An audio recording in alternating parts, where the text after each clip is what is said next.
നമസ്കാരം. ഞാൻ ജഗദീഷ് ശ്രീകുമാർ. ഒരു പ്രത്യേക ധർമ്മം എന്നിലിപ്പോൾ നിക്ഷിപ്തമായിരിക്കുകയാണ്. നമ്മുടെ സമൂഹത്തിൽ കുറ്റകൃത്യങ്ങൾ ഈ അടുത്ത കാലത്തായിട്ട് വളരെയധികം പെരുകുകയാണ്. മോഷ്ടാക്കൾ, ഭവനഭേദനക്കാർ, ബലാത്സംഗക്കാർ, മറ്റ് കുറ്റകൃത്യങ്ങൾ ചെയ്ത ക്രിമിനൽസ്. എന്തുകൊണ്ടാണ് സമൂഹം ഇങ്ങനെ ആയിത്തീർന്നത്? പണ്ട് നമ്മുടെ സമൂഹം ഇങ്ങനെ അല്ലായിരുന്നു. എന്താ സാക്ഷരതയുടെ കൂടുതലും ഉണ്ടാവണോ ഇങ്ങനെ സംഭവിക്കുന്നത്? അല്ല എന്നാണ് എൻ്റെ ബലമായ വിശ്വാസം. മനുഷ്യന് ധാർമ്മിക മൂല്യങ്ങളോട് കടുത്ത വിപ്രവൃത്തി ഉണ്ടായിരിക്കുന്നു. ഉണർവ് എന്നൊരു ഹ്രസ്വ ചിത്രം ഞാൻ കാണുവാനിടയായി. ശ്രീ ജോബി ചുവന്നമണ്ണ്, അദ്ദേഹം സ്വകാര്യ ജീവിതത്തിൽ ഒരു ഓട്ടോറിക്ഷ ഡ്രൈവറാണ്. പക്ഷേ അദ്ദേഹത്തിലൊരു ചെറിയ കലാകാരൻ ഒളിഞ്ഞിരിപ്പുണ്ടെന്ന് എനിക്ക് മനസ്സിലായി. അദ്ദേഹമാണ് ഈ ജോബി ചുവന്നമണ്ണ് എന്ന ചെറുപ്പക്കാരനാണ് ഉണർവ് എന്നൊരു ഹ്രസ്വ ചിത്രം സംവിധാനം ചെയ്തിരിക്കുന്നത്. ഈ ഉണർവ് എന്ന് പറഞ്ഞ അക്ഷരാർത്ഥത്തിൽ സമൂഹത്തിനെ ഉണർത്തുന്ന ഒരു ചിത്രമാണ്. എങ്ങനെ കുറ്റകൃത്യങ്ങളിൽ നിന്നും മനുഷ്യനെ പിന്തിരിപ്പിക്കുവാനും, അങ്ങനെ കുറ്റകൃത്യങ്ങളിൽ നിന്നും പിന്തിരിഞ്ഞ മനുഷ്യൻ സമൂഹത്തിലെ പൊതു ധാരയിൽ വീണ്ടും അവന് പ്രവേശിക്കുവാനുള്ള ഒരു സാഹചര്യമാണ് ഈ ചിത്രം ഉണ്ടാക്കുന്നത്. അപ്പോൾ ഇതിൻ്റെ പിന്നിൽ എല്ലാം അണിനിരന്നിരിക്കുന്നത് സംസ്ഥാനത്തെ പോലീസ് ഉദ്യോഗസ്ഥന്മാരാണ്. എല്ലാ വനിതാ പോലീസുകാരടക്കം അവരാണ് പല കഥാപാത്രങ്ങളിൽ അവതരിപ്പിച്ചിരിക്കുന്നത്. അപ്പോൾ ഒരു ബോധവൽക്കരണമാണ് പോലീസിൻ്റെ ഭാഗത്തു നിന്നും ഒരു ചെറിയ കഥയിലൂടെ. പക്ഷേ ഇതിൻ്റെ ഒരു ഗുണപാഠമുണ്ട്. ഇതിൽ ഒരു ശിശുവും ജന്മന ക്രിമിനലായി ജനിക്കുന്നില്ല. സത്യമല്ലേ? ഇത് സാഹചര്യങ്ങളാണ് അവനെ ക്രിമിനലാക്കുന്നത്. അതുമാണ് അതിൻ്റെ സത്യം. അത്തരം സാഹചര്യങ്ങൾ ഇന്ന് വളരെയധികം കൂടിയിരിക്കുകയാണ്. ഗൃഹാന്തരീക്ഷത്തിൽ തന്നെ, വിദ്യാലയങ്ങളിൽ, ജോലി സ്ഥലങ്ങളിൽ, ഇവിടെയൊക്കെ ഒരു സ്ത്രീയെ അല്ലെങ്കിൽ ഒരു ഒരു ഒരു ഒരു വീട്ടമ്മയെ അങ്ങനെയുള്ളവരെയൊക്കെ ആക്രമിക്കാനുള്ള ഒരു അഭിവാഞ്ച ഈ പുരുഷന്മാരിൽ ഉണ്ടാകുകയാണ്. അതുപോലെ തന്നെ തിരിച്ചും. എനിക്ക് ഏറ്റവും ഒരു കലാകാരൻ നിലയ്ക്ക് എനിക്ക് ഏറ്റവും ഒരു സന്തോഷമുണ്ടായത് പോലീസ് സേനയിലെ വിഭാഗങ്ങളാണ് ഇതിൽ ഓരോ ഇഷ്ടികയും അടുക്കി വെച്ചിരിക്കുന്നതെന്നുള്ളത്. പ്രത്യേകിച്ച് ബഹുമാന്യനായ കമ്മീഷണർ ശ്രീ പി വിജയൻ, അദ്ദേഹം ഈ ചിത്രത്തിന് എല്ലാവിധ പിന്തുണയും കൊടുക്കുകയും അദ്ദേഹം ഒരു മോറൽ സപ്പോർട്ടും ഈ ചിത്രത്തിന് കൊടുത്തിട്ടുണ്ടെന്നാണ് അറിയുന്നത്. ഇതിൻ്റെ വലിയൊരു പ്രത്യേകത ക്യാമറ വുമണാണ്. ഒരു കൊച്ചു പെൺകുട്ടിയാണ് ഇതിൽ ക്യാമറ ചലിപ്പിച്ചിരിക്കുന്നത്. ശ്രീ ജിഷ രഞ്ജിത്ത്. ഇത് എഡിറ്റ് ചെയ്തിരിക്കുന്നത് ആനന്ദ് ബോധാണ്. പ്രൊഡ്യൂസർ റെജി ആൻഡ് പൗലോസ്. എല്ലാവരുടെ പേരും കൂടി ഒരുമിച്ച് ഓർമ്മിച്ച് വെക്കാൻ പറ്റാത്തതുകൊണ്ടാണ് കുറിച്ച് വെച്ച് ക്ഷമിക്കുക കേട്ടോ. അല്ല, ഓർമ്മയ്ക്ക് വലിയ തകരാറൊന്നും സംഭവിച്ചിട്ടില്ല. പക്ഷേ നമ്മൾ വളരെ കാര്യമായിട്ട് ഇന്നത്തെ കാലത്ത് ഓരോ വ്യക്തിയും മുന്നിലും പിന്നിലും പാർശ്വഭാഗങ്ങളിലും കണ്ണുകളുമായിട്ട് വേണം നടക്കാൻ. അതിലുപരി ഈ പറഞ്ഞ പോലെ മഹത് ഗ്രന്ഥങ്ങളൊക്കെ വല്ലപ്പോഴും ഒന്ന് വായിക്കുക. കാരണം നമ്മുടെ വീട്ടിൽ നിന്ന് കഥ പറഞ്ഞു തരാൻ ഉപനിഷത്തുക്കളിലെയോ അല്ലെങ്കിൽ ബൈബിളിലെയോ അല്ലെങ്കിൽ ഖുറാനിലെയോ ഒക്കെ സത് സ്വഭാവങ്ങൾ കൊച്ചു കുഞ്ഞുങ്ങളിൽ വരുത്തേണ്ടുന്ന കഥകളും പറഞ്ഞു തരാൻ ഇന്ന് മുത്തശ്ശിമാരും ഇല്ല. അച്ഛൻ, അമ്മ, ഒരു കുട്ടി, അങ്ങനെ രീതിയിൽ ജീവിച്ചു പോകണം. പക്ഷേ നമ്മൾ പഴയ പല മൂല്യങ്ങളും മറന്നുപോയിരിക്കുന്നു. ഈ ചിത്രം കാണുമ്പോൾ ആ മൂല്യങ്ങളുടെ വില നമ്മൾ മനസ്സിലാക്കുന്നു എന്നുള്ള. ഒരിക്കലും ഒരു വ്യക്തിയെ മനസ്സുകൊണ്ട്, വാക്കുകൊണ്ട്, പ്രവൃത്തി കൊണ്ട് ദ്രോഹിക്കാൻ പാടില്ല എന്നുള്ളതാണ്. അതുകൊണ്ട് സാഹചര്യത്തിൻ്റെ സമ്മർദ്ദം മൂലം ഒരു ദുർബല നിമിഷത്തിൽ എന്തെങ്കിലും തെറ്റ് ചെയ്തു പോയിട്ടുള്ള എൻ്റെ കൊച്ചു സഹോദരങ്ങൾ, എൻ്റെ സഹോദരങ്ങൾ, ദയവീത് ഭാവിയിൽ ഒരിക്കൽ നിങ്ങൾ അനുഭവിച്ചു, ജയിൽ ശിക്ഷ വിധിച്ചു കഴിഞ്ഞു, ആ വിധി കഴിഞ്ഞ് നിങ്ങൾ വരികയാണ്, ദയവ് ചെയ്ത് തുടർന്നും ആ തെറ്റുകൾ ആവർത്തിക്കരുത്. അതുപോലെ തന്നെ നമുക്ക് നിഷിദ്ധമായ ഇതുപോലെ പുകവലി, മദ്യപാനം, അമിതമായ കഞ്ചാവ് ഉപയോഗം, പിന്നെ അതിലുപരി അധ്വാനിച്ച് കിട്ടുന്ന കാശുകൊണ്ട് ജീവിക്കുക. ഒരിക്കലും സുഖഭോഗങ്ങൾക്ക് വേണ്ടി, ആഡംബരങ്ങൾക്ക് വേണ്ടി, ഈസി മണിക്ക് വേണ്ടി ദയവീതെൻ്റെ സഹോദരങ്ങൾ ശ്രമിക്കരുത്. ഭാരതത്തിന് തനതായ ഒരു പാരമ്പര്യമുണ്ട്, ഒരു സംസ്കാരമുണ്ട്. ലോക ജനതയിൽ ഏറ്റവും കൂടുതൽ സാക്ഷരരായ നമ്മളിൽ നിന്നും ഇത്തരം വാർത്തകൾ പൊതുജനം കേൾക്കുന്നത് തന്നെ ലോകം എന്ത് അപഹാസ്യതയായിരിക്കും നമ്മളെ ശ്രദ്ധിക്കുന്നത്. അതുകൊണ്ട് വരും തലമുറ ദയവ് ചെയ്ത് സ്നേഹത്തിനും സത്യത്തിനും ധർമ്മത്തിനും എല്ലാ മാനുഷിക മൂല്യങ്ങൾക്കും വില നൽകി കരുതലോടുകൂടി ജീവിക്കണം എന്ന് ഒരു കലാകാരൻ നിലയ്ക്ക് നിങ്ങളോട് ഞാൻ അഭ്യർത്ഥിക്കുകയാണ്. അതിലുപരി ഈ ഒരു ചെറിയ ഉണർവ് അക്ഷരാർത്ഥത്തിൽ സമൂഹത്തിന് ഉണർവ് തന്നെയാണ് സമ്മാനിക്കുന്നത്. പിന്നിൽ അണിനിരന്നിരിക്കുന്ന എല്ലാ സാങ്കേതിക വിദഗ്ധർക്കും, എല്ലാ വ്യക്തികൾക്കും, ബഹുമാന്യരായ പോലീസ് ഓഫീസേഴ്സിനും എൻ്റെ അഗൈതമായ നന്ദി ഞാൻ രേഖപ്പെടുത്തുന്നു. ഇതിൻ്റെ സംവിധായകൻ ജോബി ചുവന്നമണ്ണിന് എൻ്റെ എല്ലാവിധ ആശംസകളും. നല്ലത് വരട്ടെ. നമസ്കാരം.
പോവോ? ഇല്ലില്ല. അപ്പോ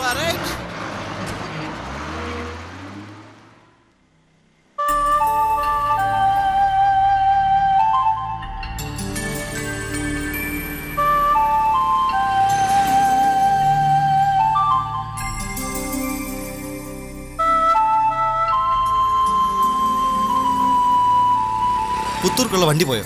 അറിഞ്ഞൂടാ. 12:30 ഒരെണ്ണം ഉണ്ടായിരുന്നു. പോയി കാണുമെന്തോ.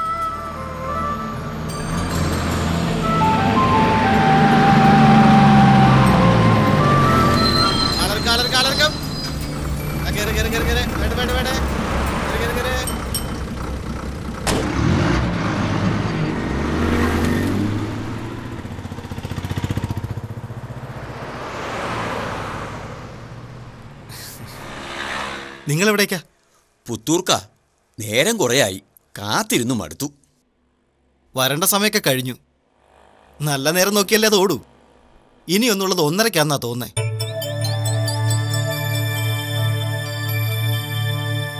മോൻ പുത്തൂർക്കാ? അല്ലല്ല, എനിക്ക് അവിടുന്ന് കുറച്ച് പോണം. അവനൊന്ന് ട്രൈ ചെയ്യാന്ന് വെച്ചാൽ ഇതിൽ ചാർജും ഇല്ല. ഇതിപ്പോ വല്ലാത്തൊരു. എക്സ്ക്യൂസ് മീ, ഇതില് ബാറ്ററി ഡൗണാ. ഫ്രണ്ടിനെ ഒന്ന് വിളിച്ചു പറയണമെന്നുണ്ട്, വണ്ടി ലേറ്റാന്ന്. ഇല്ലെങ്കിൽ ഇപ്പൊ അവൻ കാത്തിരുന്ന്.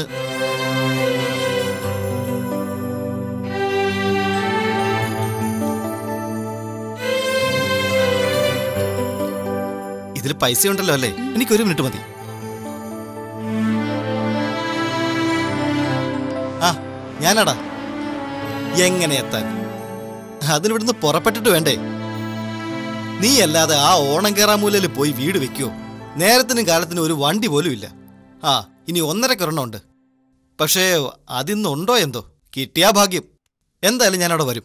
ഒരു ടാക്സി പിടിച്ചാലും വരും. Okay, by. താങ്ക്സ്, വളരെ ഉപകാരമായി. ഇനിയിപ്പോൾ ഇത്തിരി താമസിച്ച് എന്നാലും സാരമില്ല. വിവരം കൊടുത്തല്ലോ. ഹായ്, എന്താ മോളുടെ പേര്? പേരെന്താ പറയേ? മടിക്കാതെ പേര് പറഞ്ഞു കൊടുക്കുമോളെ ആ മാമന്. പറയേ. അശ്വതി. ഗുഡ്, നല്ല പേര്. അച്ഛതി മോൾ എത്രല്ല പഠിച്ചണേ? യുകെജിയില്. ഹായ്, മിടുക്കി.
ആ, ഒന്ന് മാറിയിക്കേ.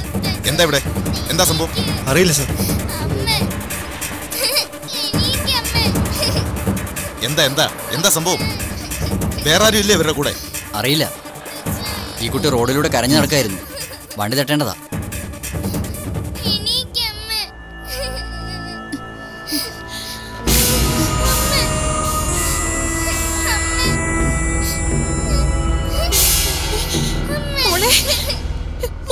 പറ്റില്ലല്ലോ. അച്ഛാ, അച്ഛാ. മോളെ.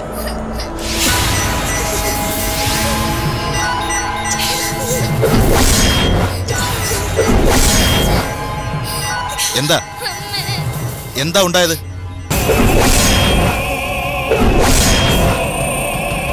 അറിഞ്ഞൂടാ. വല്ലാതെ ദാഹിച്ചപ്പോ ഇവിടെ ഒപ്പം ഉണ്ടായിരുന്നൊരു ചെറുപ്പക്കാരൻ 2 ഗ്ലാസ് നാരങ്ങ വെള്ളം മേടിച്ചു തന്നു. അത് കുടിച്ചതേ ഓർമ്മയുള്ളൂ. അപ്പോഴേക്കും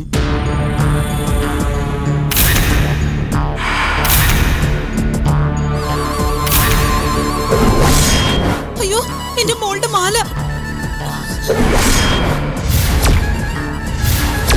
അയ്യോ, എന്റെ മാലയും വളയും. ചതിച്ചല്ലോ എന്റെ ദൈവമേ. ഈശ്വര, ഇതിലുണ്ടായിരുന്ന പൈസയും മൊബൈലും കാണുന്നില്ല. അല്ല, ഈ ഒപ്പം ഉണ്ടായിരുന്നു എന്ന് പറയുന്ന ആ ചെറുപ്പക്കാരൻ ഏതാ? ഇവിടെ ബസ് കാത്ത് നിന്നിരുന്ന ആളാ. ഞങ്ങൾക്ക് പോകാനുള്ള വണ്ടിക്കാ അയാൾക്കും പോകാനുള്ളതെന്ന് പറഞ്ഞു. എത്ര കണ്ടാലും കൊണ്ടാലും പഠിക്കില്ല എന്ന് വെച്ചാ എന്താ ചെയ്യുക? നിങ്ങൾ ഈ പേപ്പറിലും ടി വിയിലും വരുന്ന ന്യൂസുകളൊന്നും കാണാറില്ലേ? എന്തായാലും ഒരു കാര്യം ചെയ്യൂ, എൻ്റെ കൂടെ സ്റ്റേഷനിലേക്ക് വരൂ, കേസെടുത്ത് അന്വേഷിക്കാം.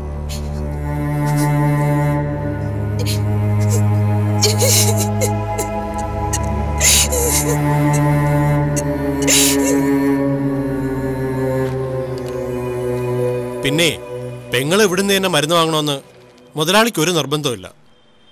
അങ്ങേർക്ക് നിങ്ങളല്ലെങ്കിൽ വേറെ ആള്. തീരെ നിവൃത്തിയില്ലാത്തതുകൊണ്ടാ അടുത്ത തവണ വരുമ്പോ കടം പറയില്ല. ശരി.